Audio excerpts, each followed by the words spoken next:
નમસ્કાર મિત્રો, આજના આપણા કથા વિશ્લેષણમાં એક બહુ જ અદ્ભુત અને જૂની લોકકથાની વાત કરવાની છે.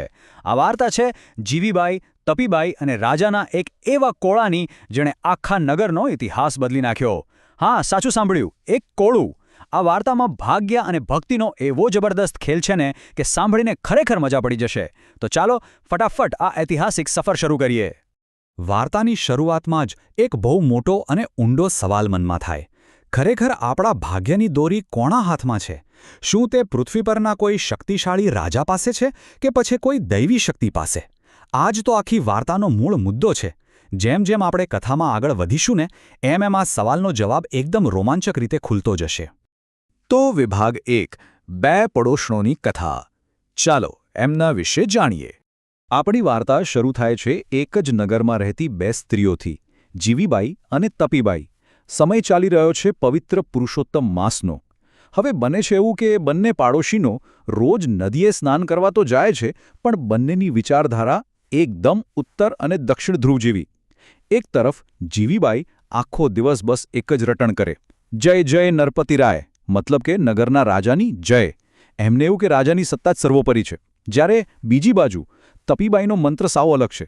એ બોલે જય જય પુરુષોત્તમ રાય, એટલે કે ભગવાનનો જય જયકાર. જગ્યા એક છે, નદી પણ એક જ છે, પણ જુઓ બંનેની આસ્થાના કેન્દ્રો કેટલા અલગ છે. હવે આવે છે વિભાગ 2, રાજાની ગુપ્ત ભેટ. અહીંથી વાર્તામાં એક જોરદાર વળાંક આવે છે. હવે થાય છે એવું કે એક દિવસ નગરના રાજા નરપતિ ત્યાં નદી કિનારેથી પસાર થતા હોય છે અને એ જીવીબાઈને પોતાના નામની જય જયકાર કરતા સાંભળી જાય છે. સ્વાભાવિક છે, રાજા તો એકદમ ખુશખુશાલ થઈ ગયા. એટલે પૃથ્વી પરની સત્તાએ નક્કી કર્યું કે ચાલો આ બાઈને કંઈક મોટું ઇનામ આપીએ. બીજે દિવસે જીવીબાઈને રાજસભામાં બોલાવી અને 2 વસ્તુઓ આપી. એક તો 5 સોનામહોરો અને બીજું શાક બનાવવા માટે એક મોટું જબ્બર સાકરકોળું. હવે વિચારવા જેવી વાત એ છે કે સોનામહોરો આપીને તાત્કાલિક સંપત્તિ તો આપી, પણ સાથે આ સાવ સામાન્ય દેખાતું શાકભાજી કેમ પકડાવી દીધું? ઇનામ મળતા જીવીબાઈનો અહંકાર તો જુઓ, 7મા આસમાને પહોંચી ગયો. એ તો ગર્વથી કહેવા લાગ્યા, જોયું, મેં રાજાની જય બોલાવી તો મને કેવો મોટો લાભ થયો, અને પેલી તપીબાઈ તો ભગવાનનું નામ લેતી રહી ને સાવ ખાલી હાથે જ રહી ગઈ. અહીં બહુ મોટી વિડંબના છુપાયેલી છે. જીવીબાઈ તો પૂરેપૂરું એવું જ માની બેઠા કે એમણે પોતાની બુદ્ધિથી દુનિયા જીતી લીધી છે. પણ એમને ક્યાં ખબર હતી કે અસલ ખેલ તો હજુ બાકી છે. તો હવે જોઈએ વિભાગ 3, કોળાનું રહસ્ય. અસલ જાદુ તો અહીંથી શરૂ થાય છે. માની શકાય એવી વાત છે, માત્ર 1 રૂપિયો. જીવીબાઈએ વિચાર્યું કે આટલા મોટા કોળાનો હું શું કરીશ, પણ શું? એટલે બિલકુલ અજાણતા જ એ અમૂલ્ય ભેટને એક શાકભાજીવાળાને એટલે કે કાછિયાને માત્ર 1 જ રૂપિયામાં પધરાવી દીધી ને પોતે હરખાતા હરખાતા ઘરે આવી ગયા. ખરેખર કહેવાય છે ને કે જ્યારે ભાગ્યમાં ન હોય ને ત્યારે હાથમાં આવેલી કિંમતી વસ્તુ પણ સાવ માટી સમાન જ લાગે છે. અને હવે નસીબનો ખેલ જુઓ. 1.25 રૂપિયો. બરાબર એ જ સમયે રસ્તામાં તપીબાઈ આવે છે, જે બસ એક સાદું ભોજન બનાવવા માટે કંઈક શાક લેવા નીકળ્યા હતા. અને એ પહોંચે છે એ જ કાછિયાની દુકાને. જીવીબાઈએ જે કોળાને સાવ નકામું ગણીને કાઢી નાખ્યું હતું, એ જ કોળું તપીબાઈએ માત્ર 25 પૈસા વધારે આપીને એટલે કે 1.25 રૂપિયામાં ખરીદી લીધું. ભાગ્ય કેવી રીતે સાવ સામાન્ય લાગતા સંજોગોમાં એક હાથમાંથી બીજા હાથમાં સરી જાય છે તેનું આ એક બહુ જ અદ્ભુત ઉદાહરણ છે. હવે જ્યારે તપીબાઈ ઘરે પહોંચ્યા અને ભોજન બનાવવા માટે એ કોળું કાપ્યું ને, તો અંદરનો નજારો જોઈને આંખો જ ફાટી ગઈ. કોળામાંથી હીરા, માણેક, મોતી અને અઢળક સોનામહોરોનો જાણે ઢગલો થઈ ગયો. રાજાએ ખરેખર એ કોળાની અંદર પોતાની અસલી સંપત્તિ છુપાવી હતી. જે ભેટ રાજાએ જીવીબાઈને પોતાની જય બોલાવવા બદલ આપી હતી, તે નિયતિના ચક્રથી ગોળ ગોળ ફરીને સીધી તપીબાઈના ઘરમાં જઈને પડી.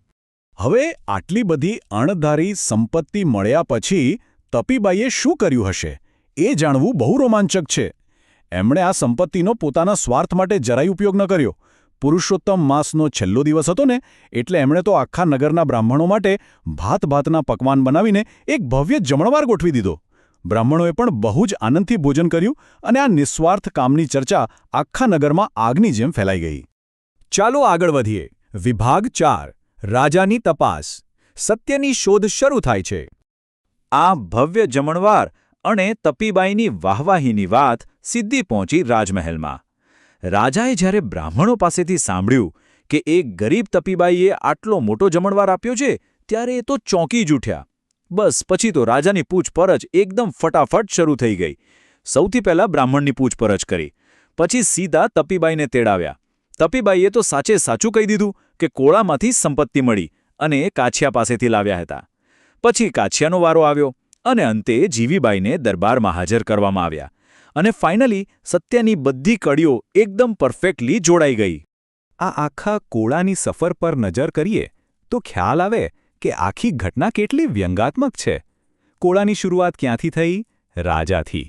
પછી જીવીબાઈએ તેને નકામું ગણીને કાઢી નાખ્યું. કાછિયાએ થોડા નફા માટે એને વેચી દીધું અને છેલ્લે કોને મળ્યું? તપીબાઈને. આ સફર એ વાતનું સચોટ ચિત્ર છે કે નિયતિની ગતિ એવી તો ફરે છે કે પૃથ્વી પરનો કોઈ રાજા એને બદલી શકતો નથી. રાજા જેને સંપત્તિ આપવા માંગતો હતો તેને મળી શકી.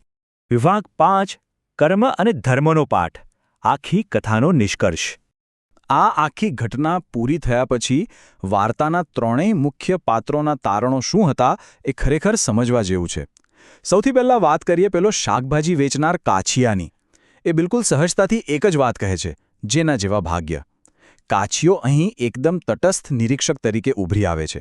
એણે સ્વીકારી લીધું કે કોઈ વસ્તુ કોને મળશે અને કોના નસીબમાં શું લખ્યું છે એ પહેલેથી જ નિર્ધારિત છે. એમાં કોઈનો કોઈ જ વાંક નથી. ત્યારબાદ વારો આવ્યો જીવીબાઈનો. એમને તો જિંદગીનો બહુ મોટો અને નમ્ર બનાવી દે એવો બોધપાઠ મળી ગયો. એમનો બધો અહંકાર તૂટી ગયો અને હાર સ્વીકારીને કહેવું પડ્યું, નરપતિ કરતાં જગપતિ મોટો છે. મતલબ કે પૃથ્વીના રાજાની ગમે એટલી ચાપલૂસી કરી લો, પણ આખા જગતનો રાજા જે ઈશ્વર છે એ ઘણો મોટો છે. દૈવી વિધાન કોઈ બદલી શકતું નથી. અને અંતે તપીબાઈનું તારણ સાંભળો. એ એકદમ સાદગીથી કહે છે, મને તો પુરુષોત્તમ રાય ફળ્યા. તપીબાઈની એ અખૂટ શ્રદ્ધા અને ભક્તિ જ એમની સાચી તાકાત હતી, જેના કારણે કોઈપણ જાતની રાજકીય વગ કે ગણતરી વગર એમને આ સૌથી મોટું ઇનામ મળ્યું. આ એક નાનકડી લાગતી ઘટનાની આખા નગર પર બહુ જ મોટી અસર પડી. આ ચમત્કાર જોયા પછી નગરના તમામ લોકોએ પૂરી શ્રદ્ધાથી પુરુષોત્તમ માસના વ્રત કરવાનું શરૂ કરી દીધું. વિચારો તો ખરા, એક સાધારણ કોળાની અદલાબદલી અને તેમાં છુપાયેલી ઈશ્વરીય શક્તિએ આખા નગરની ધાર્મિક સંસ્કૃતિ જ બદલી નાખી. તો અંતે એક બહુ જ ઊંડો અને વિચારવા જેવો પ્રશ્ન. શું ખરેખર નસીબ હંમેશા માત્ર વ્યૂહરચના કરનારને જ સાથ આપે છે કે પછી તે નિસ્વાર્થ અને અડગ શ્રદ્ધા રાખનારની સાથે ચાલે છે? આ વાર્તા માત્ર કોઈ સામાન્ય મનોરંજન પૂરતી સીમિત નથી, પણ આપણા જીવનમાં શ્રદ્ધા, કર્મ અને નિયતિનું સાચું સ્થાન શું છે તે સમજાવતો એક અત્યંત સુંદર પાઠ છે. આ વિશે ચોક્કસ વિચારજો.